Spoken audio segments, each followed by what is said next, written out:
안녕하십니까. 트럼프 전 대통령이 어제 SNS에 이런 글을 올렸습니다. I'll be going to Atlanta, Georgia on Thursday to be arrested.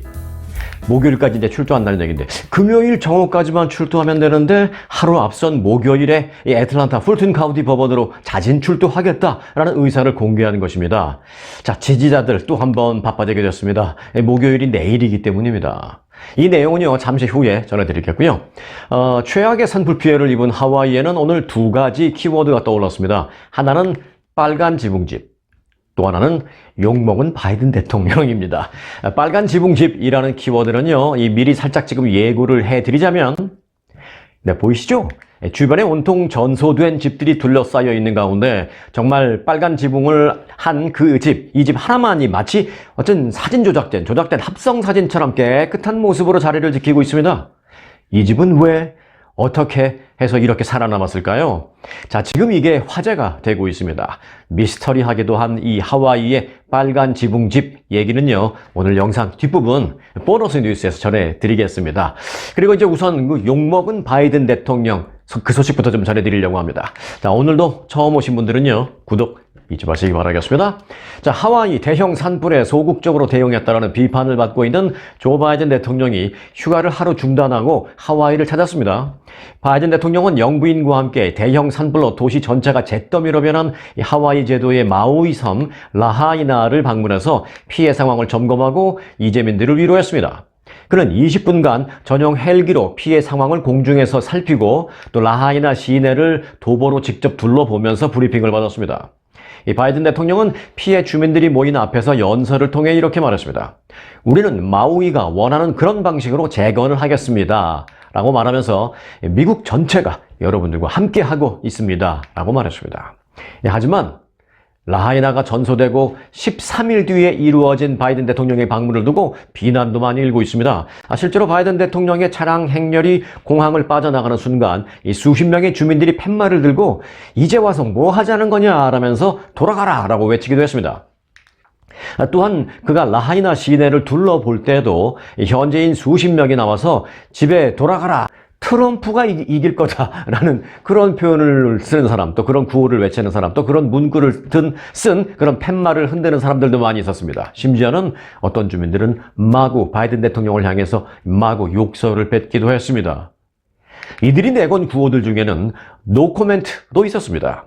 이것도 역시 바이든 대통령을 비난하는 구호 중에 하나인데요. 이 바이든 대통령이 델라웨어주 사저에서 주말을 보내던 지난 13일 화재 사망자가 계속 증가하는 것을 어떻게 보십니까? 라는 한 기자의 질문에 노 코멘트 하고 지나갔거든요. 그 영상이 알려지면서 많은 비난을 받았는데 이 상황을 패러디해서 주민들은 노 코멘트라고 크게 외치기도 했습니다.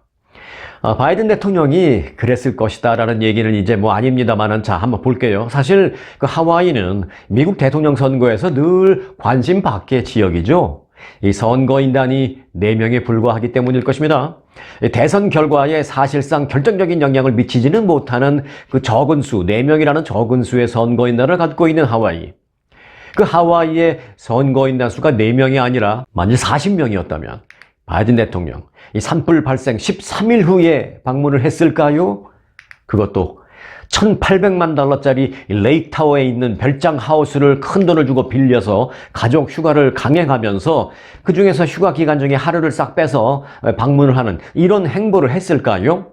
모르겠습니다. 여하튼 대통령 선거인단 40명이 아니라 한 20명 정도만 돼서도 아마 바이든 대통령의 행보는 조금 다르지 않았을까 하는 생각을 해봅니다.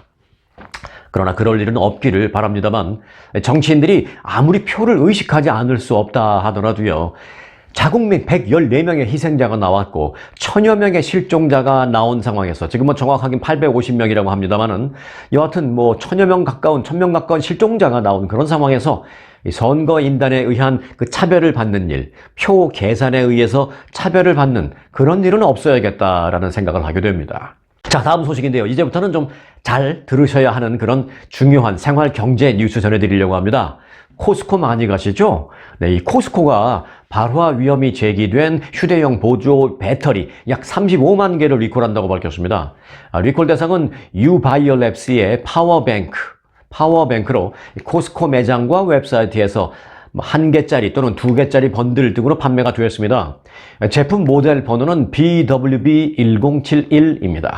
소비자안전위원회는 3건의 발화 사건이 이미 접수됐다고 밝혔습니다. 코스코 측은 해당 제품의 사용을 즉각 중단하고 와서 환불을 받았다라고 이렇게 그렇게 밝혔습니다. 혹시 이 휴대용 보조 배터리 사신 분이 계시거나 또는 그런 분을 아시거나 하면 빨리 연락하세요. 가서 바로 환불받아서 안전항으로 다시 구입하시라고요. 그런가 하면 유명 정수기 제조업체, 여러분들도 잘 아실 겁니다. 텔레비전에서 선전 광고도 많이 했죠. 브리타, BRITA.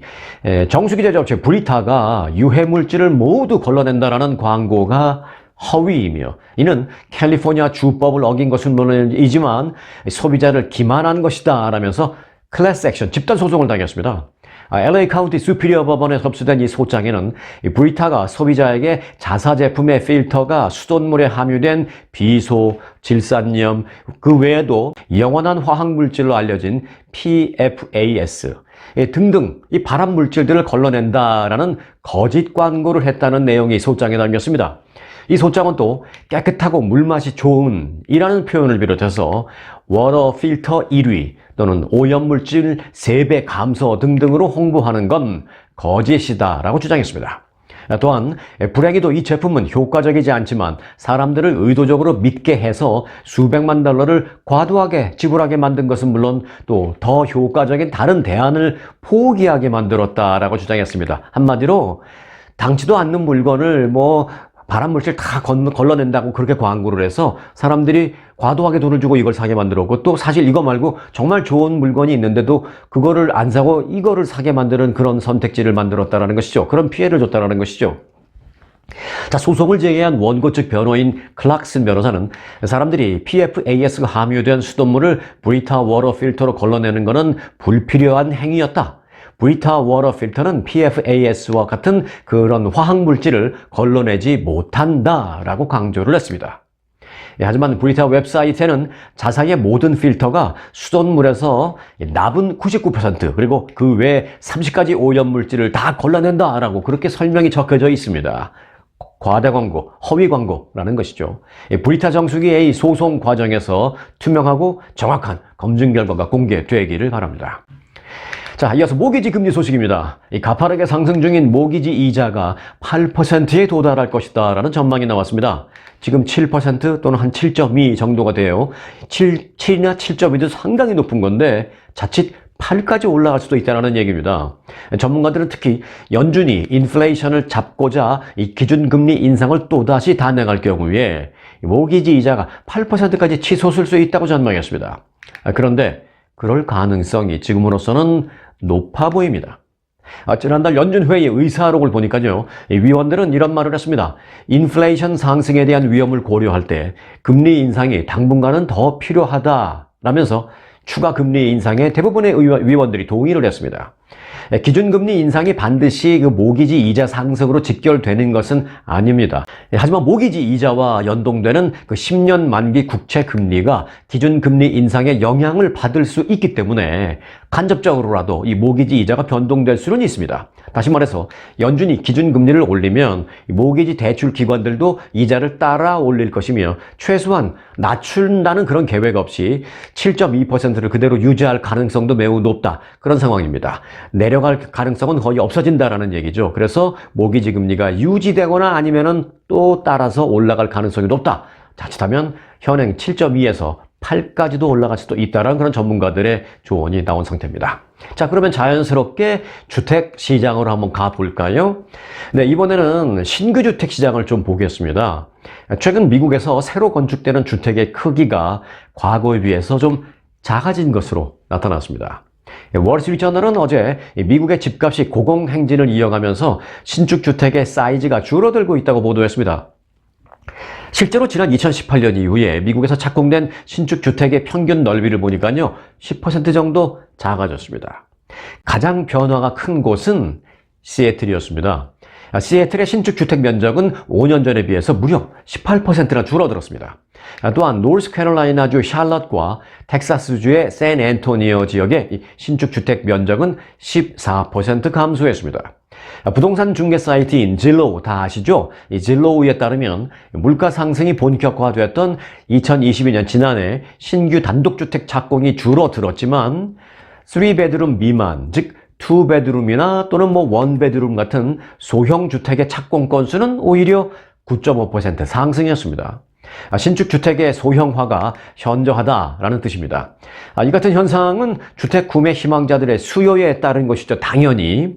자, 그럼 이유는 뭘까요? 이유는 단순합니다. 부동산 가격이 급등한 상황에서 소비자가 능력에 맞춰서 구입할 수 있는 그런 주택은 소형 주택뿐이기 때문입니다.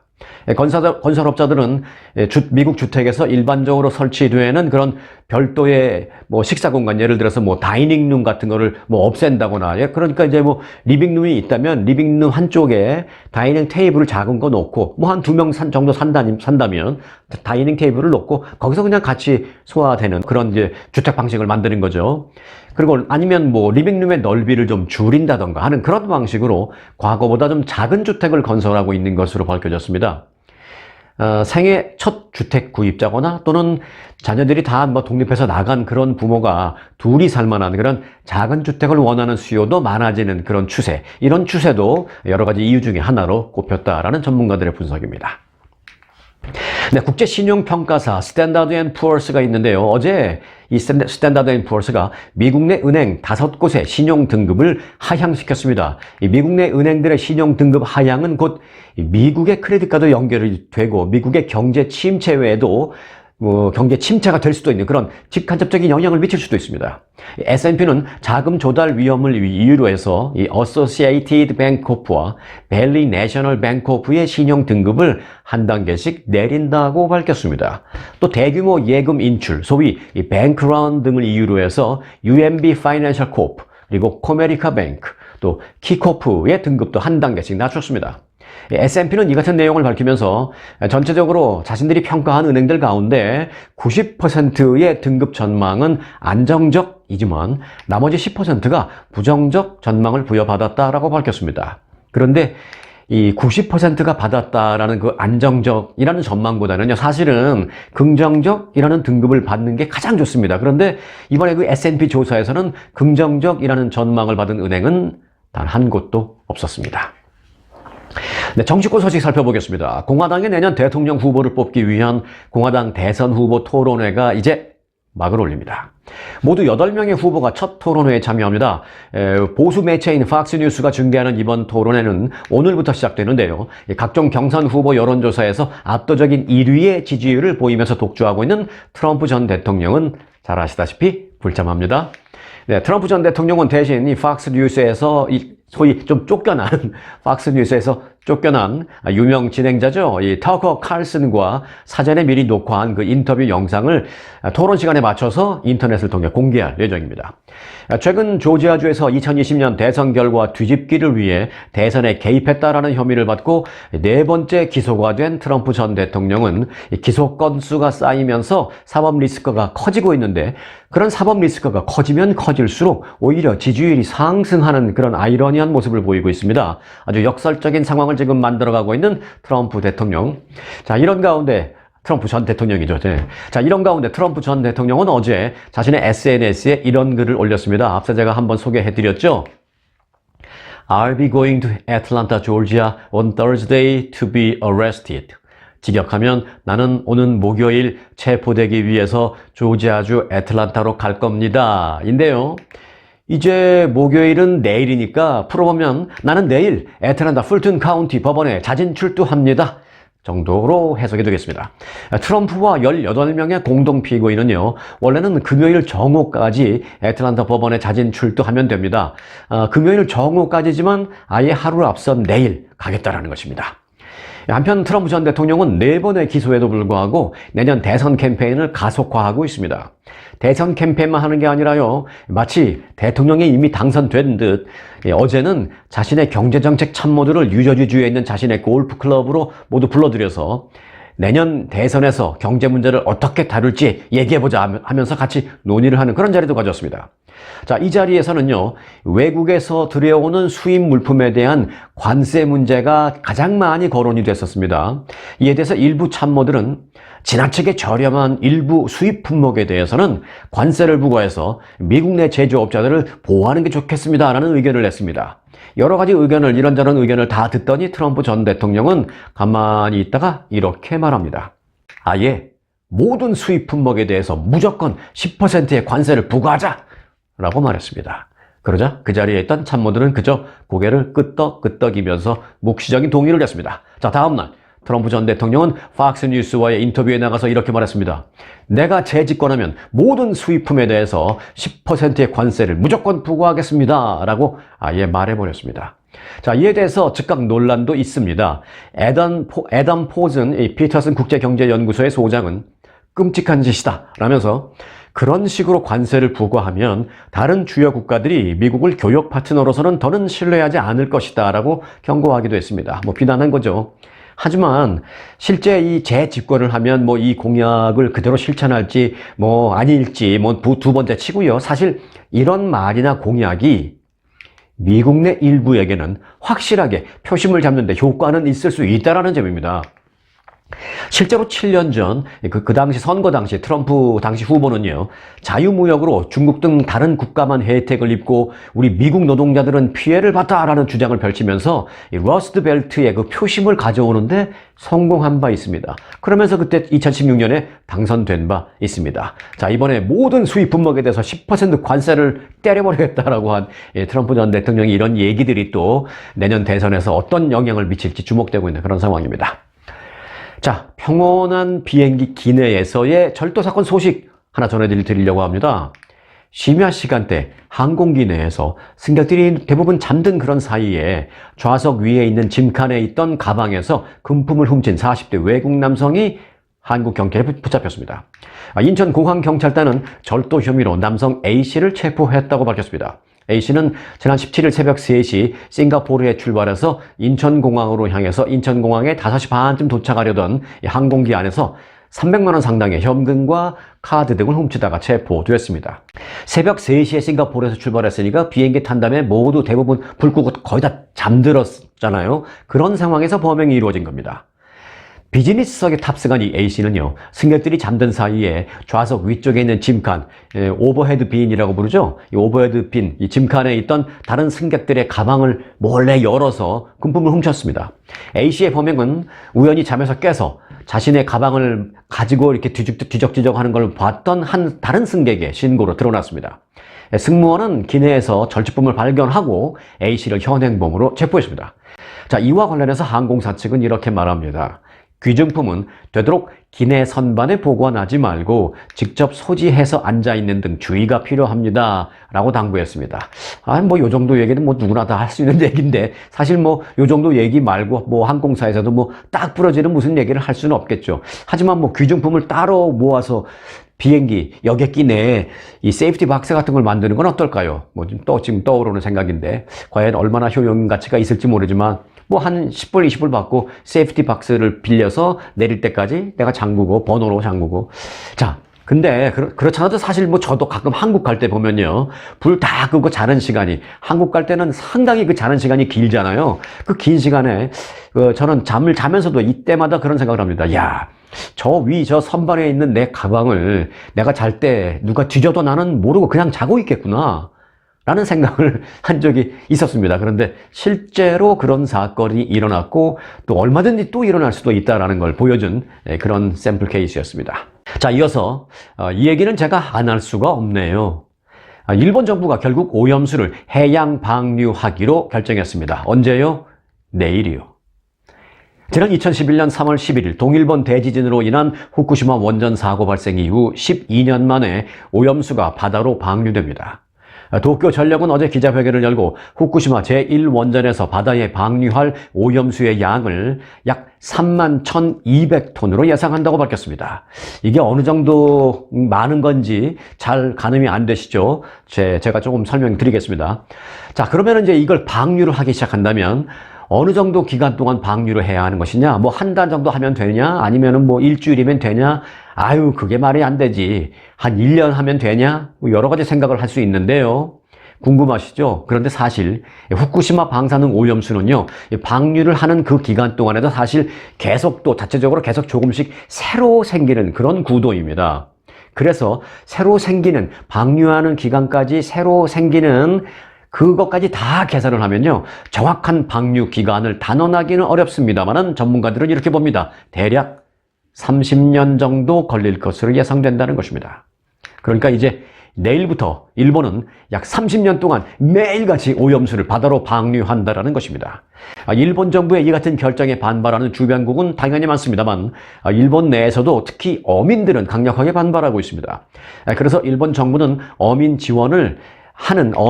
지원하는 그 지원금을 책정해 놓고 있습니다. 그런데 흥미로운 점은요, 일본 정부는 이 지원금의 이름을 소문 피해 지원금이라고 명명했습니다. 이 소문이라는 것은 이제 일본에서는 풍문이라고 말을 하는데 그냥 뭐 일본 말 관심 없이 같은 뜻이니까 제가 이제 소문이라고 표현을 하겠습니다. 이 오염수에 의한 피해 지원금이 아니라 오염수가 아닌데 오염수라는 소문이 잘못 돌아다님에 따라서 어민들의 피해를 보게 된다면 그 어민들의 피해를 보상해 준다라는 그런 뜻으로 소문 피해 보상금이라고 이름을 줬습니다. 뭐 복잡합니다만은 머리는 좋습니다. 아무튼 일본 정부는 방류 시에 소문에 의한 피해가 발생할 경우에 지원용으로 300억 원, 원화로는 약 2,800억 원, 적은 돈은 아니죠. 그리고 이제 업 지원용으로 또 다른 지원금 500억엔, 원화로는 약 4,600억 원의 기금을 각각 마련해 놓고 있습니다. 자, 이름이 매우 애매모호해서 정확한 사용처가 어떻게 된다는 건지는 좀 의아한데요. 일본 정부는 오염수 방류 이후에 수산물 소비가 급격히 줄고 가격이 하락하는 등의 그런 상황이 발생한다면 이건 이제 자국 어민들의 피해로 계산한다는 것이죠. 그래서 그런 경우에 자국 어민에게 피해가 발생한 것으로 판단해서 이 경우 어민들에게 직접 돈으로 보상을 해주는 형식으로 지원한다는 방침입니다. 그런데요, 일본 정부는 이 소위 소문 피해 지원금, 그 지원금의 대상에는 한국 등 주변국의 어민은 포함시키지 않는다라고 분명히 그렇게 공식적으로 발표를 했습니다. 그러니까 우리는 뭐 알아서 하는데 뭐 방류하면서 주변국이 피해보는 건 모르겠고 주변국은 각자 알아서 하라라는 그런 얘기입니다. 그런데 이제 한국에서는요, 벌써 피해가 발생하고 있습니다. 자, 예를 들어 보겠습니다. 노량진 수산시장에서 20년 동안 수산물을 판매했다는 김모 씨는요, 추석 명절 대목을 기대하고 있었는데 하필이면 한국의 추석 명절 전에 방류를 하느냐라면서 분노하고 있습니다. 손님이 벌써부터 끊기기 시작했다는 것입니다. 상인 대부분은 코로나로 인해서 그 파산 일부 직전에 갔었는데 겨우 이제 살아났는데 이제는 일본 오염수 방류까지 겪게 돼서 이제 뭐 완전히 그로기 상태다라는 표현까지 썼습니다. 한 상인은요, 일본의 오염수 방류 계획이 발표되자마자 매출이 50% 이상 떨어졌다는 것입니다. 많을 때는 하루에 10팀 이상 이 방문을 했던 직장인 회식 예약도 지금은 제로, 뚝 끊겼다라고 분노했습니다. 또 한 상인은 일본이 오염수를 방류하면 대한민국 수산업은 정말 다 망합니다. 횟집 사장인 나 같아도 안 사 먹을 것 같습니다. 라면서 절망감을 표시했습니다. 이제 추석에 굴비 세트를 선물을 해도 사람들이 과연 기쁜 마음으로 그걸 받을까 하는 의구심마저 듭니다. 그러면서 한국 어민들과 이 수산물 자영업자들의 피해와 절망감이 어느 정도인지를 좀 느낄 수 있게 됩니다. 하지만 앞서 말씀드렸다시피 그 일본의 어업 지원금의 그 주변국 어업인들에 대한 예산은 말씀드린 대로 단 한 푼도 없는 것으로 알려졌습니다. 자, 이어서 보너스 뉴스 전해드리겠습니다. 오늘 보너스 뉴스의 제목은요, 화마 속에 살아남은 빨간 지붕집입니다. 100여 년 만에 최악의 산불로 황폐해진 하와이 라하이나에서 온전한 모습을 그대로 유지한 빨간 지붕집이 지금 화제를 낳고 있습니다. 이 집은요, 어떻게 이 거센 불길을 피할 수 있었을까요? LA 타임즈와 영국의 BBC 방송 등 외신들은 이번 산불의 주요 피해 지역인 라하이나의 프론트 스트리트에 있는 이 집이 잿더미 속에서 살아남을 수 있었던 이유가 무엇인지를 집중 조명해서 관심을 끌었습니다. 흰색 외벽에 빨간색 지붕을 한 이 주택은 폐허가 된 마우이섬 상공을 촬영한 한 사진 속에 마치 포토샵으로 이 합성을 한 듯 유일하게 멀쩡한 모습으로 포착이 되었습니다. 그래서 지금 전 세계적으로 큰 관심을 끌고 있습니다. 콘크리트로 지어지는 등 건축 기법이 달랐을 것이다 라는 그런 추측도 나왔습니다만은, 알고 보니까 이 집은 콘크리트로 지은 게 아니라 이 집도 나무집인데 그것도 100년 된 목조 건물이었습니다. 집 주인인 트립 밀리칸과 도라 밀리칸이라는 부부는요, 2년 전 이 주택을 샀다고 합니다. 이전에는 사탕수수 농장의 회계 담당자의 집으로 사용이 됐다고 합니다. 자, 산불이 났을 때는 타주의 친척집을 방문 중이어서 이 화를 면했다라는 이 밀리칸 부부는 자신들의 집이 어떻게 피해를 면했는지 자신들도 의아스럽다라고 말하고 있습니다. 100% 나무로 만들어진 데다가 따로 무슨 방화 처리 공사를 한 것도 아니기 때문이라고 합니다.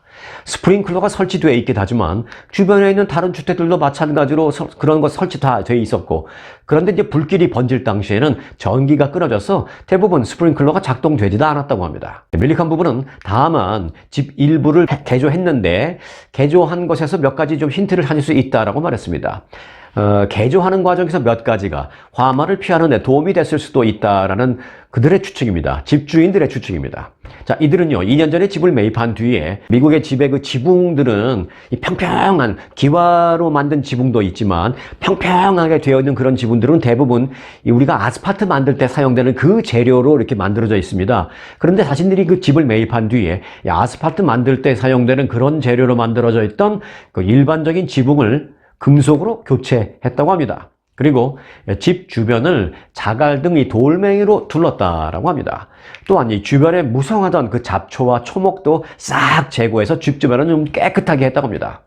또 화재 예방이라는 생각보다는 흰 개미가 많아서 그 흰 개미를 차단하고 훼손된 부분을 복원하려 한 그런 조치였는데, 이게 자연스럽게 불에 강한 주택이 된 걸로 보인다라고 그 부부는 말했습니다. 이들은 산불 당시 불붙은 나무 조각들이 강풍에 날아다니다가 건물에 부딪혔는데 이 아스팔트 재질의 그런 지붕이었다면 불이 지붕에서부터 번졌을 것이다 라고 말했습니다. 또 불타기 쉬운 주변의 초목들을 제거해 둔 것과 또 자신들의 집이 주변의 다른 건물에서 어느 정도 거리를 두고 있으면서 이 바다, 도로, 그리고 공원 등에 둘러싸여 있는 점도 이 화마를 피하는 데 아마 기여를 했을 것 같습니다 라고 이들은 지적했습니다. 실제로 전문가들은요, 화재 방지를 위해서 집 주변 약 한 1.5m 안에 있는 가연성 초목을 좀 제거하고 돌이나 자갈로 집 주변을 교체하는 것이 좋다라고 그렇게 조언하고 있습니다. 이번 하와이 산불을 통해서 참 많은 것을 느끼게 하고 많은 것을 생각하게 하고 또 많은 것을 배우게 되는 것 같습니다. 자, 오늘 영상은 여기까지입니다. 오늘도 영상 유익했다면 구독 잊지 마시기 바라겠습니다. 편안한 하루 되시기 바랍니다. 고맙습니다.